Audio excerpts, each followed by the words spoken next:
जय हिंद दोस्तों मैं आप लोगों के लिए अपडेट लेकर आया हूँ। बहुत से कमेंट आ रहे थे मेरे पास कि जल्दी एरियल के बारे में जो है वो वीडियो बनाइए। बहुत से लोग ये भी कर सोच रहे थे कि एरियल कैंसिल हो गया क्या। काफी एक हफ्ते से लगभग कमेंट काफी ज्यादा आ रहे थे। तो आप लोगों के एरिया के बारे में सबको पता है कि एरियल आ चुका है, लेकिन इसमें काफी कुछ विवाद भी हो रहा है और भी बहुत से सवाल भी आए हैं। अप्रेंटिसों का भी मुद्दा है। आज सभी मुद्दों को समझेंगे, डिटेल्स में समझेंगे। तो चलिए आप वीडियो में बने रहें। तो देखिए, सबसे पहले क्या है कि आप सबको पता है कि कोल इंडिया में जो विभिन्न कंपनियां थी उन सब में एरियर दिया गया है। और क्या है, 1 और 2 सितंबर को एरियर दे दिया जा चुका है। जिसमें क्या हुआ है, कुछ सब्सिडी, एक आध दो सब्सिडी सुनने में आया है कि उसमें 2 किस्त में दिया जाएगा एरियर। हालांकि लगभग अधिकांश सब्सिडी में एक ही किस्त में एरियर दे दिया गया है। तो ये तो अच्छी बात है। और इसमें भी विवाद क्या हो वो भी समझेंगे। साथ ही साथ एरिया जो है वो 2 से 8 लाख तक का बीच में मिला है। किन्हीं को 2 लाख, 3 लाख, किन्हीं को 2.5 लाख, किन्हीं को 4-5 लाख, 7-8 लाख तक है। उसमें काफी कुछ कटौती भी हुई है। तो अब इसके बारे में समझते हैं कि कटौती क्या हुआ है। तो आप देखिए कि मेन विवाद कहाँ से शुरू हो रहा है कि अगस्त माह का वेतन जो और एक साथ एरियर दिया गया है, यानी अगस्त माह का जो वेतन है और एरियर एक साथ को मिलाकर दे दिया गया है। जिससे क्या हुआ कि वो अमाउंट बढ़ गया, यानी जो आपका एरियर था कोल इंडिया कर्मचारियों का, साथ ही साथ अगस्त माह का वेतन जोड़ दिया गया और वो मिल गया। तो अब उसमें क्या हो जा रहा है कि वो अमाउंट बढ़ गया। साथ ही साथ उसमें क्या किया गया है कि 30% का टैक्स काट लिया गया है। ऐसा काफी विवाद, काफी कमेंट आप सोशल मीडिया पे देखे, या काफी कोल कर्मियों में आक्रोश भी है और असमंजस की स्थिति भी बनी हुई है। वो खुद समझ नहीं पा रहे हैं कि आखिर ऐसा कैसे हो गया, इतना पैसा कैसे कट गया है। बहुत से लोग असमंजस में है, यानी उन्हें जानकारी भी नहीं है। और बहुत से लोग आक्रोश में भी आखिर ऐसा क्यों काट लिया गया है। साथ ही साथ कुछ जवाब ये भी देखने को मिला है कि कुछ लोग जो बोलते हैं कि ये सही भी है क्योंकि टैक्स काटना है। तो अब चलिए समझते हैं। सबसे पहले देखिए कि एक साथ अगर एरियर और अगस्त माह का वेतन दिया गया है तो आप इस पे क्या कर सकते हैं। इसका समाधान क्या है कि आप कोल इंडिया का अगस्त और एरियर का जो पे स्लिप है इसे आप अलग अलग शो कर दे, या उनके जो पे स्लिप जो देते हैं आप ऑनलाइन वो, या फिर उनका पे स्लिप जो है वो अलग अलग दे। पहला तो अगस्त और एरियर का पे स्लिप अलग अलग मिलना चाहिए, एक पहला बात है। दूसरा क्या है, अगर अलग अलग मिलता है तो आपको दिखेगा कि मेरा जो 30% टैक्स काटा गया है वो अगस्त में काटा गया है या पूरा एरिया में काटा गया है, या दोनों मिला के काटा गया है एरियर में और अगस्त माह के वेतन के साथ। साथ ही साथ आपको ये समझ में आएगा कि किस माह, अगस्त माह का वेतन में अगर टैक्स नहीं काटा गया है तो आपको टैक्स तो भरना ही है। ऐसा नहीं है कि टैक्स नहीं है, टैक्स आपको हर साल में एक बार तो देना ही पड़ता है। टैक्स के बारे में कुछ समझ लीजिए। बहुत से लोगों के पास ये जवाब आ रहा था मेरे पास कि आप टैक्स के बारे में बता दीजिए। तो टैक्स के बारे में जैसे एक सवाल भी आप देख सकते हैं कि टैक्स पर भी बहुत से कमेंट आते हैं, टैक्स जो 30% काटा जाता है ये क्या है। बहुत से लोगों को पता है लेकिन कुछ लोगों को जानकारी नहीं भी है, तो मैं बता देता हूँ। टैक्स क्या होता है कि हर महीने आपका जो सैलरी आता है, जो पेमेंट आता है, उसमें से 10,000, 12,000, 15,000, 20,000, 18,000, जिस हिसाब से जिनका भी 5,000, 7,000, 10, जिस हिसाब से वेतन है उस हिसाब से उनके सैलरी से काट दिया जाता है टैक्स के रूप में। और ये फिक्स नहीं होता है, कोई कैलकुलेशन पर नहीं, मतलब एक अंदाज काट लीजिए आपका इतना सैलरी है तो आपको हर महीना इतना किया जाता है। क्योंकि अगर एक साथ आपको साल भर का टैक्स काटा जाए तो काफी मोटी अमाउंट हो जाएगी, तो पता चलेगा उसमें आपको 2-3 सैलरी चली जाएगी, आपको पता ही नहीं चलेगा। और काफी इसलिए टैक्स को हर महीने थोड़ा थोड़ा काटा जाता है। उसके बाद जब आपका साल में एक बार जो टैक्स होता है उस समय कैलकुलेशन किया जाता है कि आपका टोटल इनकम कितना है, उस पर कितना टैक्स लग रहा है, और उस हिसाब से अब तक आपने हर महीने जो थोड़ा थोड़ा करके टैक्स के रूप में पे किया है वो कितना पे किया है और आपको क्या देना है। तो जो आपको देना होता है वो उस समय काटा जाता है। तो कभी कभी वो काफी अधिक भी हो जाता है, देखने को मिला है, तो पूरा महीने की सैलरी भी गोल हो जाती है। लेकिन अगर वो महीने महीने नहीं काटा जाए, एक साथ आपको देना पड़े तो आपकी काफी भारी रकम रहेगी, जो आप लोगों के लिए भी दिक्कत होगा। तो एक खैर महीने महीने काटा जाता है तो आप लोगों को टैक्स के लिए थोड़ा सा आराम होगा। लेकिन अब आते हैं कि 30% का जो टैक्स काटा है, तो गवर्नमेंट जो रूल्स बनाती है, जो भी बजट से चलता है, किस पे क्या टैक्स है, जो भी रूल्स है उस हिसाब से टैक्स काटा गया है। तो आप इस पे सवाल नहीं उठा सकते। हाँ, एक साथ काटा गया है, एरियर एक साथ दिया गया है, लोगों को पता नहीं चल पा रहा है कि आप एरियर काट रहे हैं, अगस्त माह का टैक्स अभी क्यों काट रहे हैं, आपको जब काटने का समय उस समय काटिए, आप अभी क्यों काट रहे हैं। ऐसा एक असमंजस है। ऐसा नहीं है कि अगस्त माह का टैक्स अभी आपको कट रहा है तो बाद में जो होगा उसमें अगस्त माह का टैक्स जो काटा गया है वो नहीं काटा जाएगा। लेकिन फिर भी एक असमंजस बना है कि अभी टैक्स कटा है तो अभी प्रबंधन को चाहिए कि आप दोनों का पे स्लिप अलग अलग दीजिए। अगर अगस्त माह का टैक्स कटा भी है तो भी उनके सामने रहेगा और नहीं कटा है तो भी उनके सामने रहेगा। ऐसा तो देखने में आ रहा है कि अगस्त माह का टैक्स कटा है, खैर ये पे स्लिप देने के बाद पता चलेगा।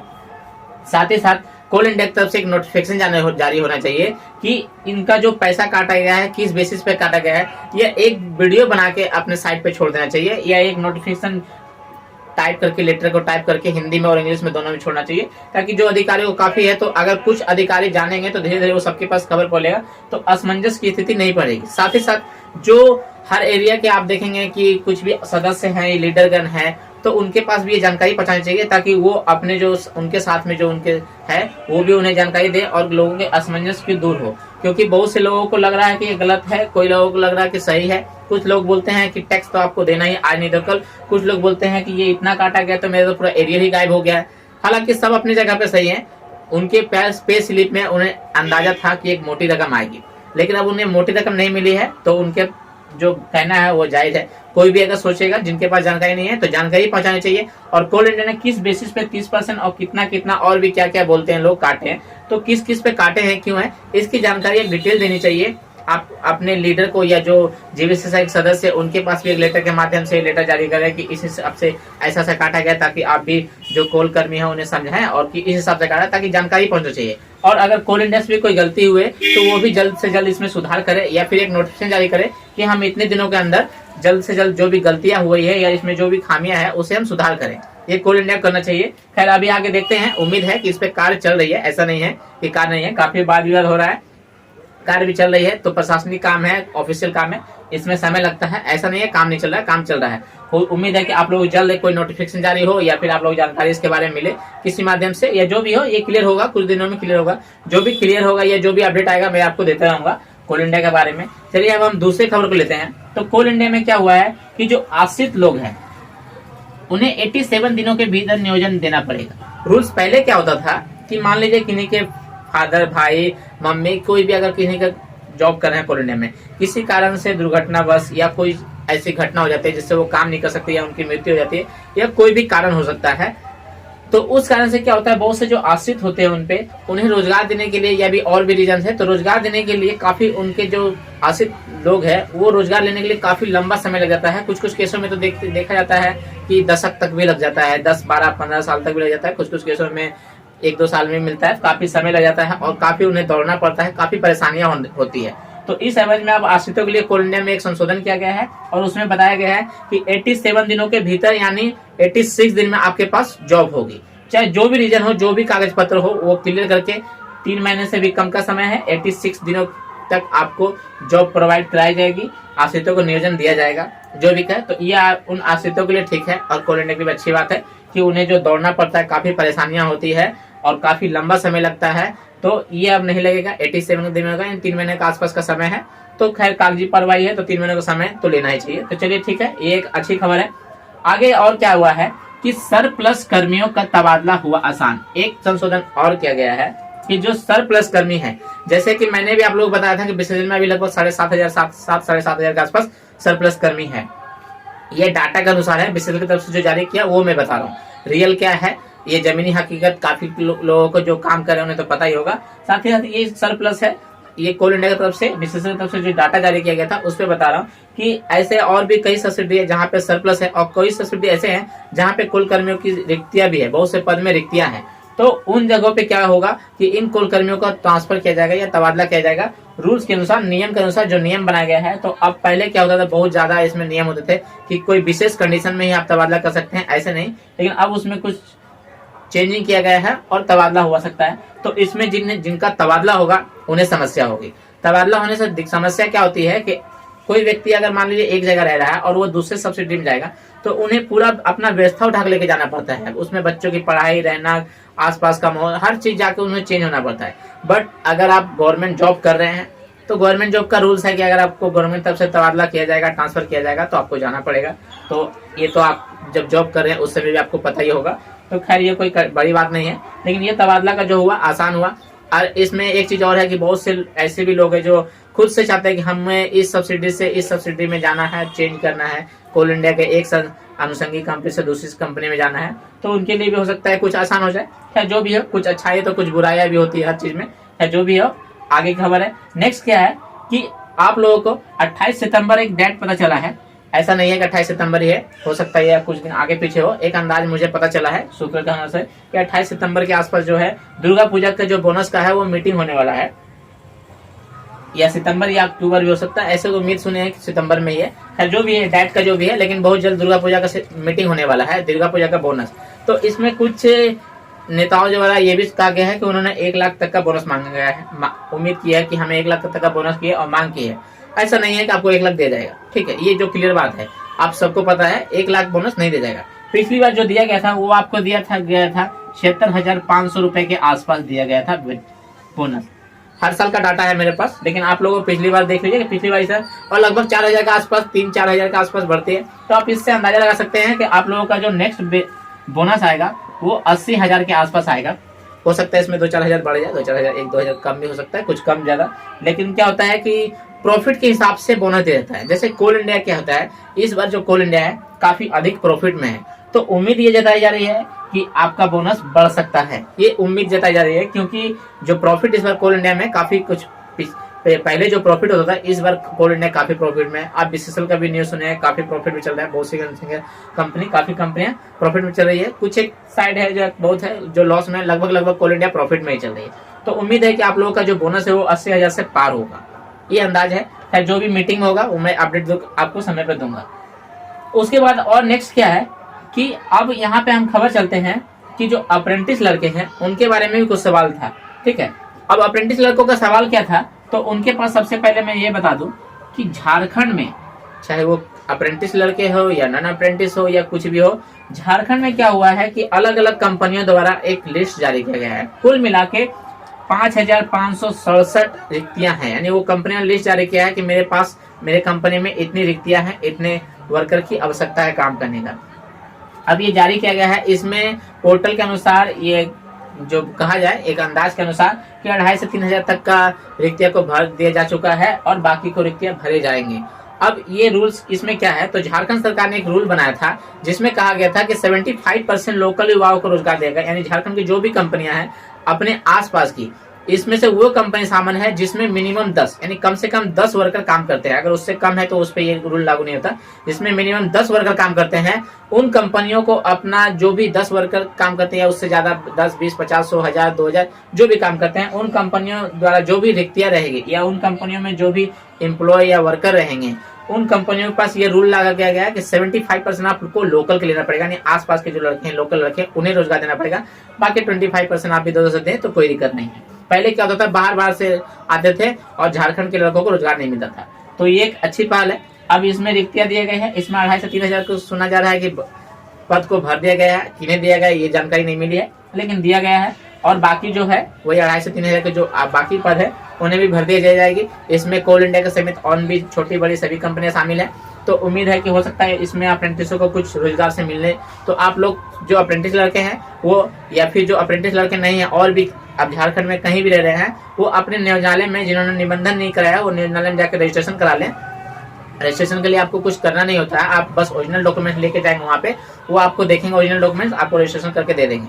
दूसरी खबर कि जो रजिस्ट्रेशन कर चुके हैं वो अपडेट कर सकते हैं। ऑनलाइन भी घर बैठे भी आप कर सकते हैं। इनका साइट है, मेरे साइट पे वीडियो भी मैंने भी डाला है, आप उसे भी जाके देख सकते हैं प्लेलिस्ट में, या लिंक में दे दूंगा, आप देख सकते हैं। उसमें भी रजिस्ट्रेशन कर सकते हैं, उसे अपडेट करते रहें, क्योंकि अगर कोई भी कंपनियां रिक्तियां लेती है तो आपको एक मौका दिया जाएगा। साथ ही साथ इसमें एक नेगेटिव मार्क ये है कि जब भी कैंपस आता है, चाहे झारखंड की कंपनियां या बाहर की कंपनियां, जब भी कैंपस आता है तो सैलरी वो इतना कम देते हैं कि उतने में वो खुद का गुजारा बसर नहीं कर पाएंगे, और उसके बाद ही वो काफी दूर ले जाते हैं। जिस कारण से क्या होता है कि अब वो खुद का नहीं कर सक पाएंगे, अपना रहन खाने पीने का सुविधा नहीं कर पाएंगे, तो अपने फैमिली को क्या करेंगे। इसलिए वो नहीं जाने के लिए मजबूर होते हैं। अगर उन्हें 8,000, 7,000, 9,000, 10,000 तक सैलरी दिया जाए, उसके बाद बाहर ले जाए, वहाँ पे रूम रेंट काफी होता है, खाने का किराया काफी होता है, अपना पॉकेट खर्च होता है, उसके बाद वो बचा के कितना भेज ही पाएंगे, और उसके बाद घर क्या भेजेंगे, क्या भेजेंगे, इसलिए नहीं जाने खोजते हैं। अब इसमें सरकार को कुछ सोचना चाहिए कि हम कंपनियों पे डालें कि एचपीसी रेट तक कम से कम एक मिनिमम वेज जो है वो भी देना चाहिए। सरकार का रूल्स के अनुसार एचपीसी रेट या फिर मिनिमम वेज जो होता है वो भी कंपनी देती है, उससे आधे से भी कम देती है। तो इसलिए लड़के नहीं जा पाते। अगर वो सही रेट दे तो हो सकते हैं लड़के जाएं या रोजगार से जुड़े। बाहर जाने में लड़कों का इतराज नहीं है, लेकिन अगर कंपनियां पैसे ही नहीं देगी तो वो बाहर जाके क्या करेंगे। 8-10 हजार की नौकरी के लिए तो लोकल में भी कुछ ना कुछ करके कर ही लेंगे। 8-10 हजार के लिए बाहर जाएंगे, उनका खाने खोने का वही हो जाएगा, फिर बात वही रह जाएगी। इसलिए लड़के नहीं जाना चाहते हैं। खैर जो भी होगा आप अपडेट करके रखिए न्यूज नाले में अपना, जिनका नहीं है वो कर लें। ऑनलाइन भी साइड है, यूट्यूब पे भी बहुत से वीडियो मैंने भी डाला है और बहुत से वीडियो आप वहाँ भी देख के ऑनलाइन भी कर सकते हैं और अपडेट करते रहें। अपना नंबर जारी रखें, आपके पास मैसेज दे दिया जाएगा जब भी निबंधन रहेगा। साथ ही साथ साइट पे भी है, मैंने उस पर भी वीडियो बनाया है कि साइट पे भी कैसे जाके आप चेक कर सकते हैं। अब नेक्स्ट आते हैं कि एनसीएल में अप्रेंटिस को मूल्यांकन के लिए लिस्ट जारी किया गया। इस पे काफी सवाल आया मेरे पास कि ये जो मूल्यांकन का लिस्ट जारी किया गया है ये क्या है, इसके बारे में बताएं। काफी लड़कों को लग रहा है कि एनसीएल में अप्रेंटिस लड़कों को नियोजन दिया जा रहा है, ऐसा बात नहीं, नियोजन उन्हें नहीं दिया जा रहा है। आप समझिए ये क्या है, एनसीएल की तरफ से एक लिस्ट जारी किया गया। उस लिस्ट में ये कहा गया है कि जो लड़के 240 दिन या उससे अधिक दिन अप्रेंटिस की ट्रेनिंग किए हैं, मतलब अपने जिस एरिया में उन्हें अप्रेंटिस के लिए दिया गया, जिस एरिया में वो भेजा गया जहाँ पे वो ट्रेनिंग कर रहे थे, तो 240 या उससे अधिक दिन, जो 240 अगर एक दिन भी कम है उनके लिए नहीं दिया गया। उन्हें कहा गया कि आप अपने एचआरडी ऑफिस, अपने एरिया ऑफिस में जाके पता करें क्या है। अभी फिलहाल 240 लड़के जिनका है, लिस्ट भी जारी हुआ है। आप चाहेंगे तो मैं पीडीएफ भी आपको दिखा दूंगा, भेज दूंगा, इस लिंक में डाल दूंगा। खैर वो जरूरी खास नहीं है, आपके पास भी पीडीएफ आया होगा। तो ये जो रोजगार नहीं है ये मूल्यांकन है। अब मूल्यांकन का मतलब क्या है कि मूल्यांकन यहाँ पे वो क्या करेगी, देखेगी कि आपने साल भर में जो ट्रेनिंग किया है वो आप क्या कुछ सीखे हैं, जिस क्षेत्र में आपको काम दिया गया है आपने कुछ सीखा है कि नहीं, ऐसा क्या ऐसा आखिर ये मूल्यांकन की जरूरत क्यों पड़ा, ये भी समझिए। इसके पीछे काफी बहुत बड़ा आप बोल सकते हैं कि राजनीति है या फिर कोई अलग बात है। देखिए क्या हुआ है कि अप्रेंटिस लड़के जगह जगह अप्रेंटिस स्ट्राइक कर रहे हैं। स्ट्राइक करने से क्या हुआ है, अब बहुत से जगह पे आप लोगों ने देखा होगा कि एससीसीएल में भी एक दिया गया था पत्र कि जो लड़के के साथ जबरदस्ती काम किया गया, ओवर टाइम कराया गया, अप्रेंटिस लड़कों के रूल के विरुद्ध काम किया गया, बिना सेफ्टी से काम कराया गया, उनका एक जांच कमेटी बैठा था, लेकिन रिजल्ट का भी कुछ पता नहीं चला। 1 महीना 2 महीना दिया गया था, लेकिन पता नहीं चला कि रिजल्ट क्या कुछ हुआ है नहीं हुआ, कोई जानकारी नहीं आई। तो इस हिसाब से कहा गया कि अब उन सरकार की तरफ से भी या अप्रेंटिस जो संस्था करा रही है उनके तरफ से भी अब क्या है कि मूल्यांकन किया जाएगा कि आपने जो ट्रेनिंग किया है तो सिर्फ आप अटेंडेंस बना के घर जा रहे हैं या आप कितना कुछ सीख रहे हैं। उस आधार पे आपका मूल्यांकन करके एक नोट्स रखा जाएगा, एक कह सकते हैं कि डाटा रखा जाएगा। उसके बाद अगर अप्रेंटिस को कभी रोजगार देना हो तो उस बेसिस पे दिया जाएगा। ये एनसीएल से लिस्ट जारी हुआ है, हालांकि जो पहले हो चुका है उसमें तो कुछ नहीं कह सकते, अभी से लिस्ट जारी किया है।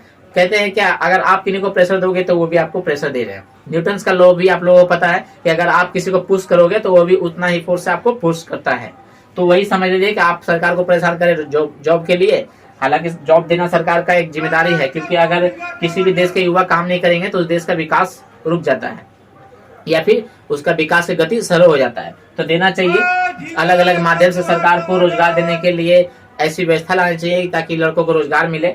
तो खैर जो भी है ऐसा मूल्यांकन है, इसमें कोई जॉब की बात नहीं है। बहुत से लड़के जवाब मांग रहे थे तो आप ये समझ लीजिए सिर्फ लिस्ट है, तो एनसीएल लड़कों के लिए न्यूज है। और बाकी जो सब्सिडी लड़के सोच रहे हैं कि रोजगार मिल रहा है, ऐसा कुछ नहीं है। ये सिर्फ मूल्यांकन किया जाएगा, आपकी क्षमता देखी जाएगी कि आपने कितना कुछ सीखा है, कितना कुछ नहीं सीखा है, ट्रेनिंग कर रहे हैं, उस आधार पर हो सकता है कि आगे कुछ किया जाए। खैर जो भी अपडेट रहेगा मैं दूंगा। अब देखिए इसमें एक और सवाल मेन आया है कि कोल इंडिया का जो है, तो उधर से आया कि क्या प्राइवेट कंपनी के वर्कर को भी मिलेगा एरियर, जो एरियर कोल इंडिया में दिया गया है। तो इसमें यह कहा गया था कि जितने भी कर्मचारी सबको मिलेगा। अब प्राइवेट कंपनी में जो काम कर रहे हैं, जिन्हें एचपीसी रेट दिया जा रहा है, उन्हें भी एरियर मिलेगा। तो देखिए अब एरियर आपके पास पहुंचेगा या ना पहुंचेगा इसकी गारंटी नहीं है, बट एरियर रूल्स के हिसाब से आपको एरियर मिलना चाहिए जो प्राइवेट में कर रहे हैं। क्या अब रूल्स क्या होता है कि देखिए एचपीसी रेट सरकार दे रही है, कंपनी एचपीसी रेट दे रही है कॉन्ट्रैक्टर को, कॉन्ट्रैक्टर आपको क्या दे रहे हैं ये डिपेंड करता है। अब कॉन्ट्रैक्टर अगर 1000 रुपए आपसे सरकार से एचपीसी रेट ले रही है, कंपनी से एचपीसी रेट ले रही है, और आपको अगर 400-500 ही दे रही है, तो वो उसमें बढ़ाए या ना बढ़ाए ये कॉन्ट्रैक्टर पर डिपेंड करता है। हालांकि रूल्स के अनुसार जब कर्मियों को मिला है तो एचपीसी रेट में भी बढ़ोतरी हुई है। अब एचपीसी रेट में भी बढ़ोतरी हुई है तो जून 2021 के बाद से आप लोगों को भी मिलना चाहिए, यानी जुलाई 2021 से आप लोगों को भी एरियर जो बढ़ा है वो मिलना चाहिए पेमेंट में। अब आपके पास ये मिलेगा नहीं मिलेगा ये आपके कॉन्ट्रैक्टर, आपके ठेकेदार, आपके कंपनी पर डिपेंड करता है क्या रूल्स है। ऐसे तो रूल्स के अनुसार देना चाहिए उन्हें भी, कुछ ही ऐसा नहीं है कि कोई मोटी रकम मिलेगी, लेकिन फिर भी जो हो मिलना चाहिए एचपीसी रेट वालों का। और जो नॉर्मल है बिना एचपीसी रेट मिलता है उनके हाथ में तो कुछ नहीं जाएगा, ये तो भगवान भरोसे समझ से आप है। खैर जो भी आगे अपडेट रहेगा मैं आपको देता रहूंगा। आप लोगों का एनसीएल का भी हो गया। अब अप्रेंटिस को भी कुछ खबर ले लेते हैं, अप्रेंटिसों का क्या कुछ हुआ है। बहुत से लड़के बोलते हैं कि अप्रेंटिस का रोजगार का क्या हुआ, जो तरह तरह का स्ट्राइक चल रहे थे, जगह जगह धरना चल रहा था, स्ट्राइक चल रहे हैं, इसमें भी क्या कुछ हुआ है। तो देखिए जितने भी अप्रेंटिस के सब्सिडी में स्ट्राइक हो रहा था वो सारे जगह बंद हो चुके हैं, अब एक भी सब्सिडी में स्ट्राइक नहीं हो रहा है। उसके बाद धनबाद में बीसीएसएल में भी था कि कुछ लड़कों को रोजगार मिलेगा, वो भी बंद हो चुका है। अभी रोजगार किसी को मिल नहीं रहा है। अब क्या हो रहा है कि अब आगे की कार्रवाई की जा रही है, लेकिन अब क्या है कि अगर जब तक सभी लीडर एक साथ नहीं आएंगे और आप सोचेंगे कि हम लड़ ले, तो ऐसा जल्दी पॉसिबल नहीं होता। क्या होता है कि अगर एक आदमी जाए लड़ने के लिए, 2 आदमी जाए तो उतना दम नहीं रहता, लेकिन अगर पूरा संगठन जाए, बहुत से लड़के जाते हैं, तो सब प्रकार आप बोल सकते हैं कि सरकार पे प्रेशर बना सकते हैं, दबाव बना सकते हैं। और इलेक्शन का समय है तो हो सकता है इस एवज में आपको रोजगार मिले। आप 1 2 2 4 लड़के कुछ नहीं कर सकते हैं, अकेले लड़के। बहुत से सब्सिडी के अलग अलग जो अध्यक्षगण है, लीडरगण है, जो भी टीम है ये एरिया के है, वो बहुत से एक साथ भी हुए हैं, बहुत से लड़के नहीं भी हुए हैं।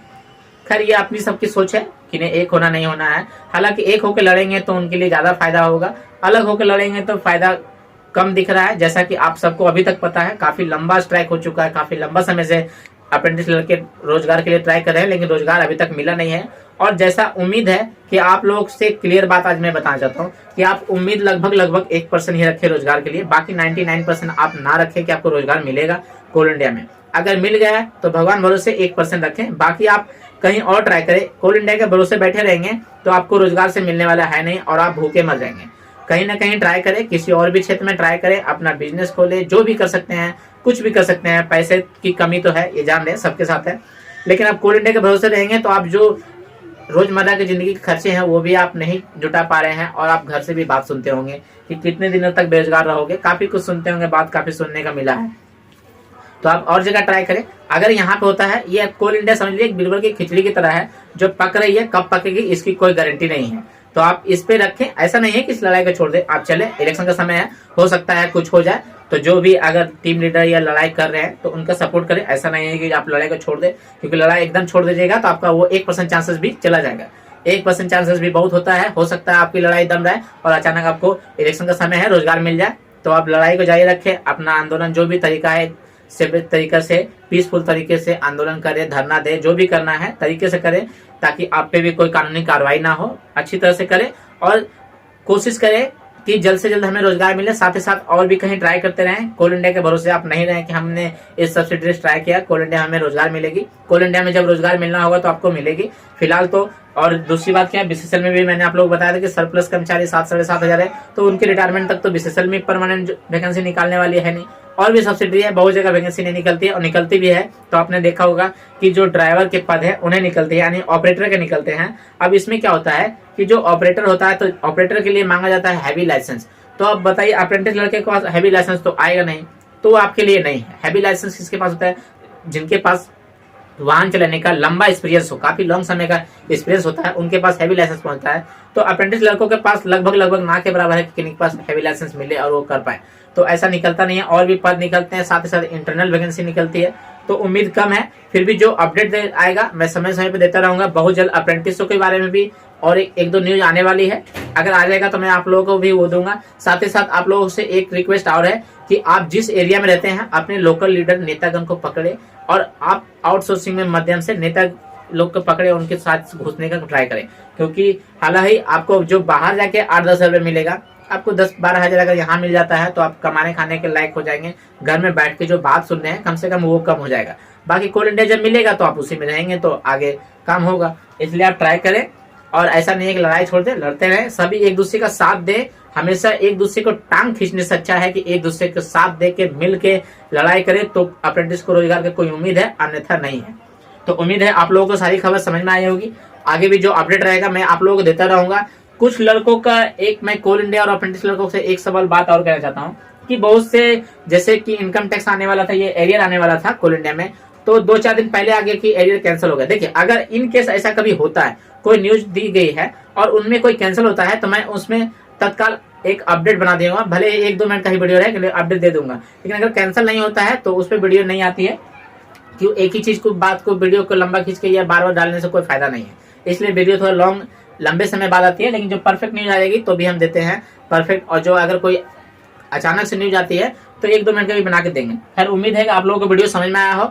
इसी तरह के लिए चैनल पे बने रहें, चैनल को सब्सक्राइब करें, वीडियो को शेयर करें। जितने भी कोल इंडिया कर्मचारी है या फिर अप्रेंटिस लड़के हैं उन सबके पास ये न्यूज पहुंचना चाहिए। साथ ही साथ जो भी आगे का न्यूज आएगा कोल इंडिया या अप्रेंटिस के बारे में, चैनल पर आप लोग मिलेगा। चलिए हम मिलते हैं नेक्स्ट वीडियो में, तब तक के लिए जय हिंद, जय भारत।